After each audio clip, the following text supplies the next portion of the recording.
and welcome to this Taking Off podcast. I'm Dan Milliken, and today we're going to be going into our library archives, and we're going to bring you one of my favorite In the Hangar episodes, in which we had Sharlette Wright and Brad Stanford. Sharlette from the Cleburne Municipal Airport and Brad from the Dublin, Texas Airport. And we talked about small airports, FBOs, and everything that goes into that. And one of the most interesting talks that we've ever had. So without further ado, we're going to go to that, and I hope you enjoy.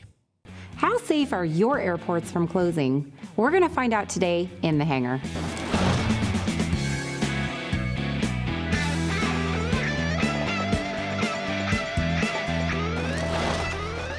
Welcome to In the Hangar. I'm Christy Wong. And I'm Dan Milliken, and this episode is sponsored by our friends at Wingfield Aviation that offer the best in transparency and service for your aircraft maintenance. We are here today with a couple of airport managers. Now, the first question I have is, why do we care? Why do we care? Why do we care about airport managers? Well, GA, our small airports, are the backbone of the GA community. They are. And if they disappear, we're in big trouble. So here with us are a couple of airport managers, and I want to introduce you guys now. So Brad, you're with, tell us a little bit about who you are and where you're at. So I'm Brad Stanford. I'm at Dublin Municipal Airport, 9 Foxtrot 0. And I've been there about 2.5 years now, and in July it'll be 3 years. And I am, in this conversation, learning, really. And let me introduce you, Sharlette. Tell us a little bit about yourself and what you do. Well, I'm Sharlette. I'm the airport manager for the Cleburne Regional Airport, and I have been an airport manager for 18 years. Wow. This is my third airport. I've been gradually going up. My first airport was in LaGrange, my hometown where I grew up, and then I went to Brownwood, and now I'm in Cleburne. Okay. All right, good. So, and then the elephant in the room is our bottles on the table here. Yeah, this isn't beer. No. So, Dublin Airport is home for Dublin, Texas, which is very famous for a brand that we won't mention and a story that we won't talk about. Sure. But they had the best version of this soft drink, and now they have their own version. Right. We have about 15 flavors now, 3 of which are represented here, and so we're very happy with these. The root beer is our number one seller. And Oh, so we do have beer. yeah, yes, but of beer of the root beer. is what we have. Mm-hmm. Right. Right. So okay. So let's jump into this. We're going to be talking about airports, but let's define exactly what we're talking about, because you have all sorts. You have everything from DFW to all the way down to Dublin.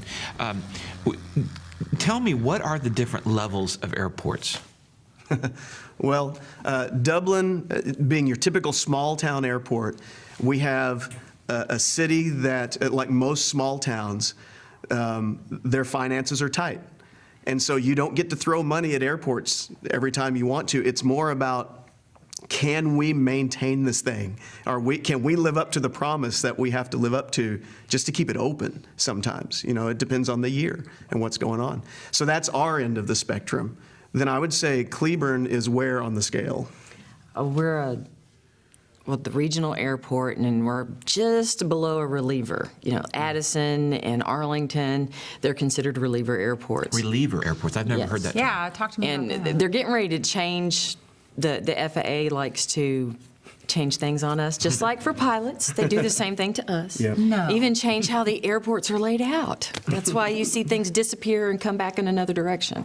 But the reliever airports, they help with the corporate flow. Okay. When, say, Meacham is overloaded or Love is overloaded, and they can go to the other airports, or they help keep them out of Love, and where it kind of slows things down for the big guys. So like Arlington, when the games are going, they'll have tons of large jets out there for people flying in. And that would be considered a reliever? Yes, they're a reliever, and so is Addison. Okay, so with small municipal airports, then you step up to like relievers, and then you've got the big guys. Okay. Dublin, you guys were closed for a long time, or inactive, or whatever you'd call it. We were inactive. There was, and this is probably one thing we need to get into a little bit. This was many, many years ago. There was a dust-up between that particular city manager and the pilots just said, well, we won't be here then. Some went and made their own strips out in the country. Some went over to Stephenville. And so that had a long time ripple effect. Even after that scenario was over, everyone had stopped thinking about the airport. And so it didn't come back on its own. What happened to that airport in the meantime? Did just grass grow, or did they try to bulldoze it and build new? What happened? Yeah, so grass did grow. When I got there, it was pretty tall. I have pictures of the grass, on the runway that we had to go out and spray, and it took us a while to get that taken care of and under control. And the ramp was the same way. And so when we got back to the airport, there was just a lot of extra maintenance to do now that you had to spend money on that you wouldn't have had to had you been maintaining it the whole time. And I kept driving by this empty airport, and it's like God's voice was just saying, "Go check out the building." And I'm like, I don't need another thing to do. I feel that. Yeah. But he said, just shut up and do it. So I went. Build it and they will come. And at that time, the city was trying to figure out what they're going to do with this airport, and they were looking at putting in a trucking school out there. Oh. Yeah. And thankfully, one of our council members at the time did his research and found out another Texas airport, I don't remember which one, had done that. Of course, it totally ruined their runway, and they had to close the airport. So they said, well, we can't do that. So I said, can I please maybe try? I have no experience. I'm just really excited. And they said, why not? let's try this thing. And so I started. That's when I started hitting the NTA page and all of the other pages out there that I could to say, hey, we're open. Come visit us. Come talk to me. Let me find out what we need to do. And so I started talking to pilots. What do you guys need? And learning the ropes. So that's how we got to that place of opening the airport again. It was just the city needed it. I needed it. Let's do a deal. That's awesome. Okay, so I want to talk about the difference, though, between an airport manager and an FBO, or a fixed base operation. Yes. Because I think there's a lot of confusion out there. People think that you guys are an FBO or vice versa. So can we talk about that a little bit? Well, we are. Okay. The city owns and operates the FBO on the field as far as fueling. We do not do maintenance, but we do have maintenance on the field. Right. That was one thing for me, because I came from the 135 side. I had married a pilot, helped him build his career, and I picked up one in the process. So that's how I came into aviation, and I love it. I'm not a pilot, but I love everything about it. I could not see myself doing anything else. But when I was in the private sector, such as y'all as pilots, I thought, didn't understand how cities worked. And I thought I'd round out the resume when I moved home to my hometown and become the part-time airport manager. No such thing as a part-time airport manager. And they didn't even have the fuel. It was a private individual had the fuel. And, but, promoting, trying to get out there, because LaGrange is like Dublin. Well, I guess it's a little bigger than Dublin as far as the size of town and airport. But anyway, the FBO, for us, that's how we get some of our money to take care of the airport, is by selling fuel. And we provide the fueling services. We have, oil and, of course, free popcorn and water for when you come in. And some of the flight schools work out with us. And that is part of our income. And when I started, there was another FBO on the field who had previously been the airport manager, so I came into all kinds of fun. You think you have drama, but it's just like we had 2 FBOs for a short time on the field, and then that one went away, and we're in charge of it. I try to keep my prices competitive. I have a reputation for that, and so it's just what I do to get people in, to get the volumes up, because that's what the city's looking at. They're looking at volumes and making sure that we have people coming in and coming to see us. You mentioned the fuel prices is probably out there the number one thing that pilots are probably thinking, GA pilots are thinking about. Gosh, you should be offering it for free. What or a lot less. Okay, do you want to end up paying some kind of an additional tax on your fuel? So, that Texas is one of the few states that does not have a fuel tax that helps pay for airports. And there's been some talk in the legislature about doing that to help fund us. because it's hard. We have 90/10 money from the FAA. What's that? It is grant money that they pay 90%, I pay 10%. So the city pays 10% of $5 million for a project that we have to do. I have a pavement project coming up that is well over $5 million. Cleburne can't afford to pay that just for the airport when they've got their streets to take care of. See, you have to look at when the municipality owns the airport, they have the other stuff that, yes, pilots are very important to us, especially for me, because, job security and everything, and I love it. But the city has 30,000 people. They're not all pilots. So they have to look at what the citizens need, too. Okay, that's my next question. How do the municipal airports make money then? Fuel sales and hangar rentals. That's it? Do you have And- any state or federal money coming into Cleburne because of your size and any for- programs? Only thing I have is the ramp grant, The ramp and, grant. and then CIP money. Okay. Which is capital improvement program with the FAA. And we're a block grant state, so TxDOT manages that money, and they Yep. decide who gets the projects.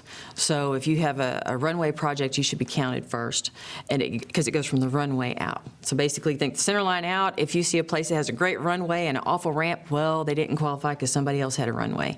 So they're going to work on it to get their ramp done. And this time we get some of that money. We have a $1.3 million project coming up, which means that a city the size of Dublin has to put in $130,000, and that's not going to sewers, and that's not going to sidewalks, it's not going to infrastructure. So it's tough for a city to decide that. At the same time, the city's going, yeah, but it's $1.3 million. So why would we skip out on that and not? But your citizens of the town, they may not agree with that. Right. And so because sometimes not everybody's a pilot. Right. You're right. Sometimes there's the rub when you're reelected for city council. You may want to campaign against an airport. You may not be a friend of the airport once you get into office, and it sometimes politics plays into this money. So in addition, though, to the improvements, the runway, the sidewalks, airports have daily, weekly, monthly expenses that you have to find a way to pay for. Right. And that's where that money goes to. Correct. Because you don't work for free. No. And I did for 2 years. You did. Wow. I'm a software developer as for trade. So I went out there into that airport office and just did my work out there, and I still do. And I get a little bit from the city, but that's incredible. I did not know that. yeah. So you have to start somewhere, and the city, when you're doing city budgets, you're planning 5 years in advance. You can't just walk in and say, "Where's my airport money?" Because we didn't plan it 5 years ago, so there isn't any. So somebody has to start this ball rolling. And this whole community is full of people that love aviation. I'm not the only one that has given my heart and soul to something with wings. Yeah, I was going to say. it may sound surprising, but I'm inspired by the guys that have gone before me to keep the GA family alive. And how much are the sodas that you sell? So when you go into Dublin, if you're a pilot or a passenger, we have a fridge waiting for you, and you just take one, whether I'm there or not. The that's fridge is So there. the soda's free. The soda's free, yeah. Now, So there is free something. there is free something. Yeah. And we also have little payday bars because Dublin is the place where all of the payday peanuts are roasted. So So we say that they're free, obviously we're like, oh, it's free. It's free for me if I go in. But is it really free because you guys are actually paying to manufacture these? So one of two things happens. Either I'm buying cases sometimes, or Dublin Bottling Works will donate to us, and they do that a lot. Okay. They do that a lot. So we are very thankful for them believing in the airport. All right, so you took a jump here. You volunteered, basically. Yeah. You've gone out there. You've done the work. How is it going? Okay, so what I learned was that it takes three things. It takes fuel, presence, and something to do. That's the formula for pilots to show up. And so I started on fuel. I started asking, how am I going to do this fuel thing? So if you look at a brand new card reader, $15,000. Wow. And then you got to buy your first load of fuel. You got to buy your fuel tank if you don't have one. So right off the bat, you're looking at all this money. And I can't remember her name, the lady that sells, her and her husband sell Bush kit planes. She happened to pipe up on one of the lists and said, hey, why don't you call Swift and see if they'll help you. And come to find out, Chris DaCosta, the CEO of Swift, is from Texas, and he had no fuel in Texas. Here we are in oil state, and he's got nothing. And so his family was always like, hey, when are you getting fuel in Texas? So he said, you know what, I want my fuel there. And I said, great, I need fuel. What can you do? He said, why don't we put fuel on the field and we'll just do a consignment. And, Oh, my. And I said, that is fantastic. Thank you very much. He gave us the trailer that they used at Oshkosh. Oh, wow. That had the filter and the meter on it. And so we're using Swift's equipment to do this, and the money is going straight to them. And our trade-off is we want pilots to come into town and spend money in town. So we're keeping that fuel price low to be attractive because we're out of the way.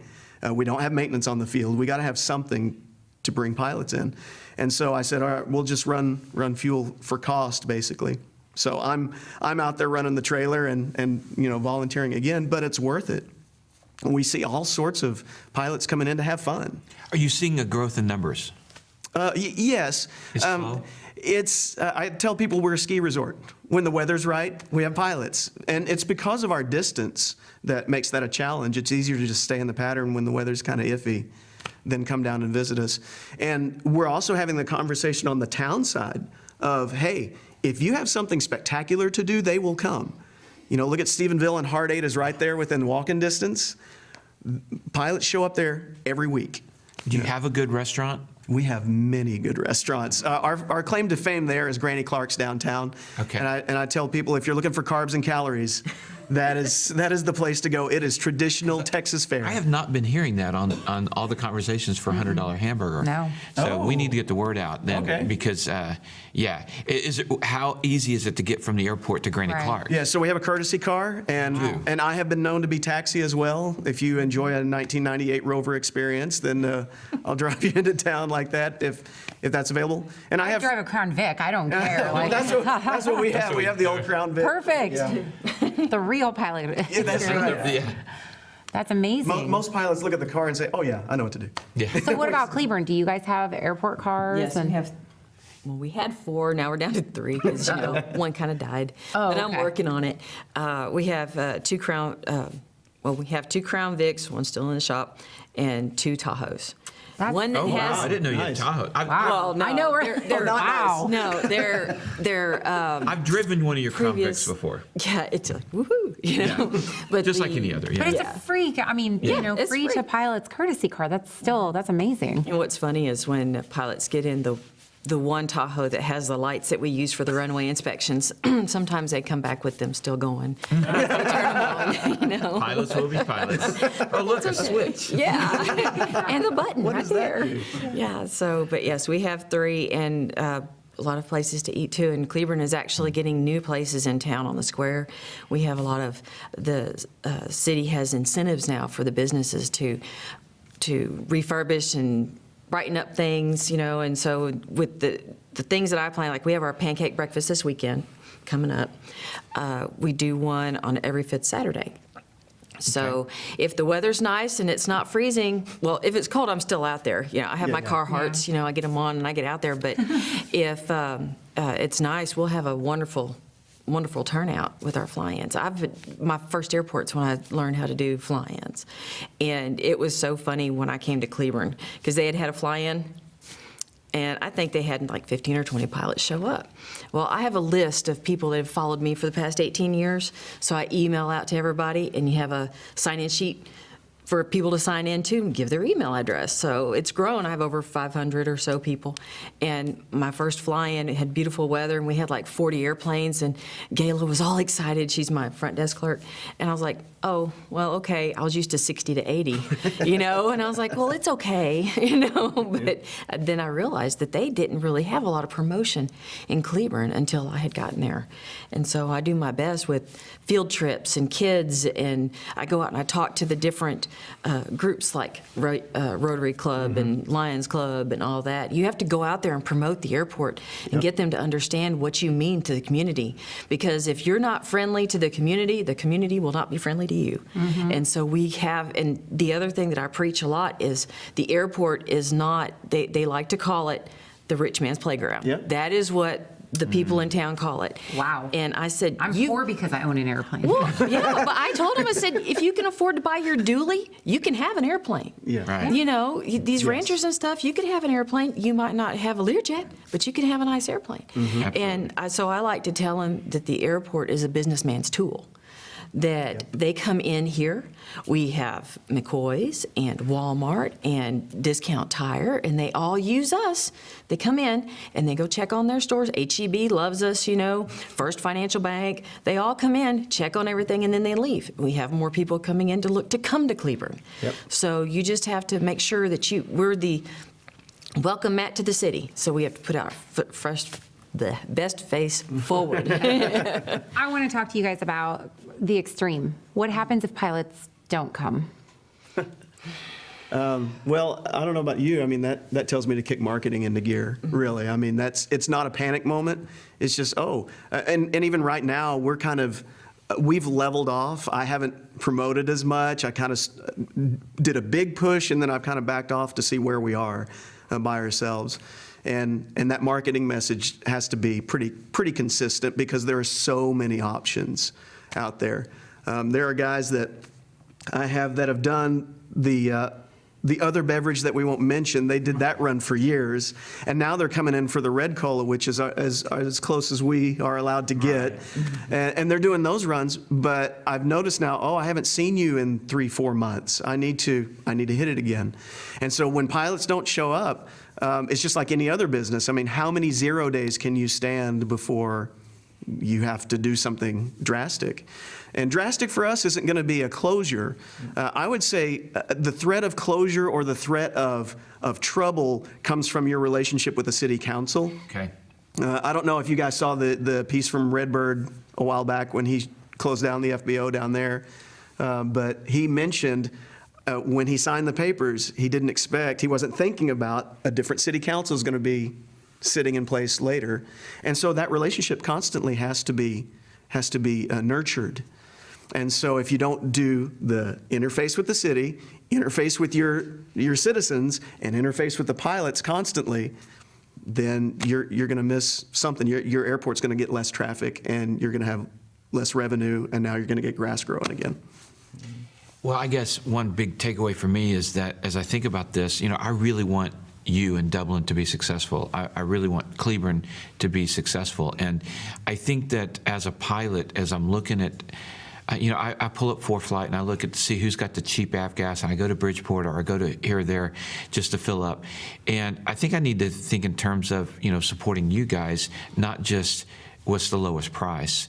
And I mean, it's important to price shop, but you get all up in arms. I do as a pilot about high fuel prices, but really we're supporting you guys. We're building a community. We're helping each other out, and I think that's a different way to think about it for me personally, and that's my big takeaway here. If I wanted to, if I had to make my living on just fuel sales, I probably wouldn't do it for less than $7 a gallon out there, really, Right. because of our distance and the volume. The volume is low because of our distance, and so I would have to price it there. At the same time, when I was researching fuel, I learned from the car industry, you don't put in just a gas station.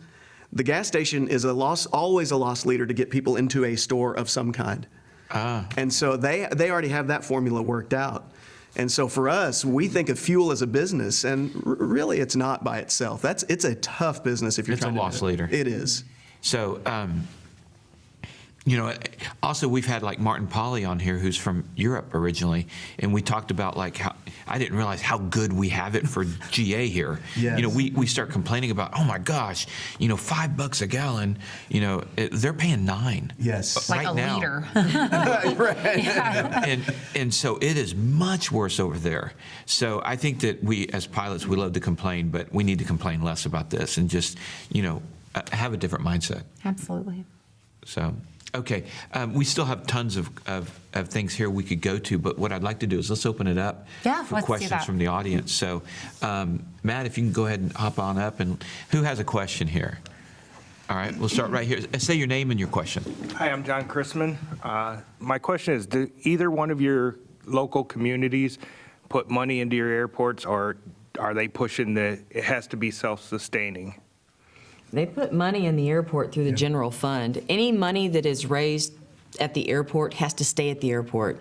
So I have, all my fuel sales come into the airport's coffers, but they have to subsidize me with the general fund at this time. There are other airports that are self-sustaining, but they have higher traffic, larger reliever airports. But to Brad's point, like he was saying earlier, you have to show the city that there's a need for you to get that money so that you can obtain it. So it's not just as simple as, we get an allowance. You actually have to work for that money. Right. Well, my question then to follow up on that, would you say that most of these small municipal airports are not self-sustaining and are subsidized by the cities? Absolutely. Okay, that's important to know. I would be surprised to find a self-sustaining airport, quite honestly, at this point. At the municipal level? At the municipal level, yeah. Okay. At what level do they become self-sustaining? The DFW? The fund, Pretty much, yeah. Well, and Even like the Addison, relievers are- the relievers, pretty much, because they have more traffic, they have more businesses, they have, higher hangar rates. The thing is, they have more hangars. I think I have 60 T hangars.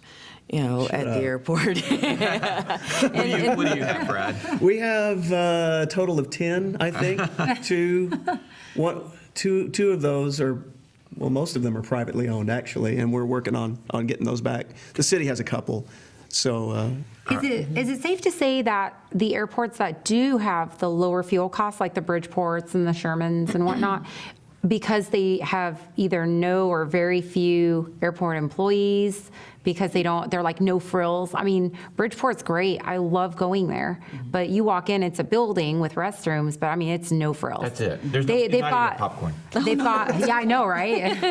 I mean, they've got an old. But they got great fuel prices. They have a courtesy car that they leave there. They expect the pilots to fill up when they're done. But I mean, that's it. There is nobody there. That's a great way to keep costs down. Yeah, exactly. So that's how they're keeping their fuel costs down. Or to have volunteers. Yeah, I mean. Yeah. Well, there are a lot of municipal airports that the city manager or the parks director, they're the manager. They oversee the airport, so they send a guy out there to mow and weed eat.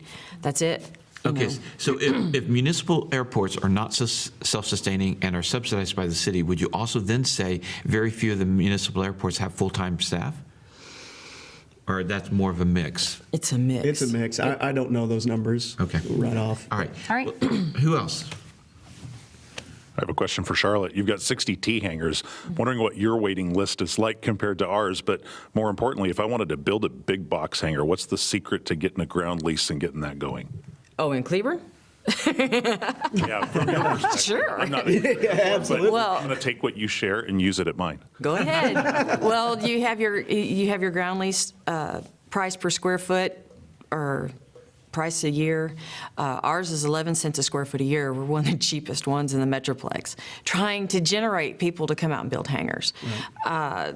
So you would come to me. We'd look at where you want to put the hangar, do 11 cents a square foot. We'd take your idea, what you want for your hangar, take it to the airport board, take it to the council, get everybody's blessing, and then we get started. It takes a little bit. You'll have to go through a pre-development meeting to talk about, okay, you're going to put something here, the water's going to move. Are you going to flood your neighbor? So you have to get engineered drawings and all that wonderful things. But it's if you understand that it's going to take time working with the city, we can make it go, but you have to have engineered drawings that you can't come and say, okay, I'm going to get a building from, ABC Steel. right, and throw it out there and I'm done. No, it doesn't work that way because you have to make sure utilities are coming to it and everything else. How many months would you say of city council work for Cleburne? Well, it depends on when I have my paperwork to take to them because it's like we have to have it ready 2 weeks in advance of the council meeting. So worst case, when I'm ready to go to council with it, it might take an extra 3 weeks. Got it. And how long do those ground leases last? When it's over, does the city get back the building and the land? Yes, they have that in their ordinance for the city.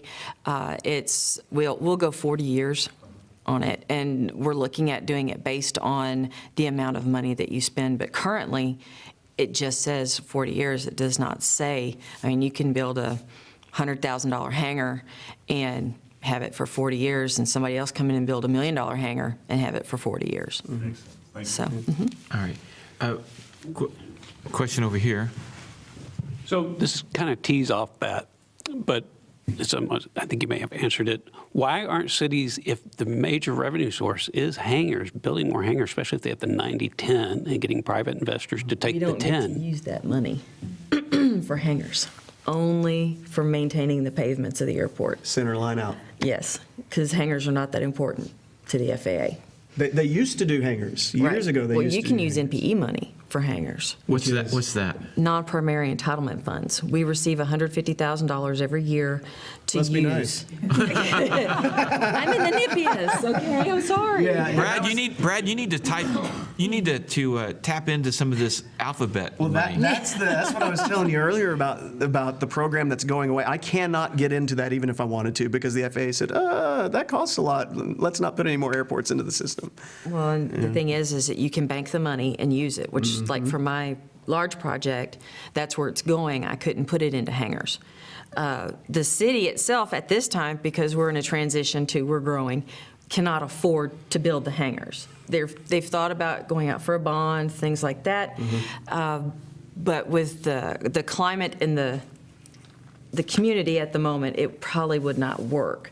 But we're looking at it because I do have a pro aviation city manager, and I have a pilot on city council, so that helps. And they all see what the airport brings to the community. So we will get there. It's just going to take a while. And for to be able to me, build some. I started, I'm having to think really outside the box just because of our situation. And one of the first things I looked to was, okay, what about business investment? Let's get some guys out here who want to share or build a hangar. Let's see. Well, you get priced out really quick, especially if you're building to lease to other pilots. So you're looking at anywhere. And I know right now in pilots' heads, they're going, well, a building's about $24,000 and it's concrete's this much. You're about, $80,000 to $150,000 in once you get a hangar that's rentable, concrete floor, electricity, all that stuff built, and it's gorgeous. And you're not going to make your money back for another 9-10 years on that. And business investors today, they don't like anything past 3 years. Oh, wow. 3 and 5 is I am out of the deal completely. 3, I've made my money back. 5, I'm out. And so 10 years is way out of reach for that, so. And it's not just as simple as slapping a building there, right? Because you've got to do electrical, oftentimes plumbing and things like that. Yeah, So. yeah, you have to take care of that if you're the building owner. Wow, I was just thinking, how much money do the small municipals make off their hangar rentals? Is it almost a loss leader as well, or are you actually getting some funding or funds in? I mean, if we had volume, it would be okay, but, we're sitting at 150 a month, somewhere in that range. Of course, I know the guys at Hicks are like, oh, 150 a month, that's awesome, but we're also not convenient, right? We're not right next door to work. Right. And so. So you're only going to have a handful of people out there that even have a plane to hangar. Right. Yeah. Right, okay. right. So all of these things that we think, and quite honestly, back in the heyday, I was growing up in Hearst when I was born in '72. I don't know how that makes everybody feel, but I was coming in on the tail end of the great stories. By the time I was aware of the aviation industry in Fort Worth, Good had already closed, and there were a couple of grass strips I would drive by every once in a while and said, wow, something used to happen there, and so I have that heritage of the Mangum days and all of that in my head, like that's how it should be. And we just can't do that kind of stuff anymore. The money doesn't go as far as it used to. The cities have grown. The way cities operate is different these days, and so the rules have changed. So it's tough. All right, any other questions? All right. But we do a whole new episode on that. Yeah. So, all right, guys, this has been eye-opening. Thank you very much for coming. A lot of and spending some time. information. This was good. I have a bunch up here. Well, I feel like we need to organize some big fly-in to go to Dublin and get some, Yeah. pure cane sugar soda We can make a drinks. poker run out of it so they hit all of us. Yeah. Yeah, that'd be fun. All right. All right. All right. Well, thank you so much for joining us. We hope you learned a little something here. I know I did. As always, if you like what you see, subscribe and share, and we'll see you next time. In the hangar.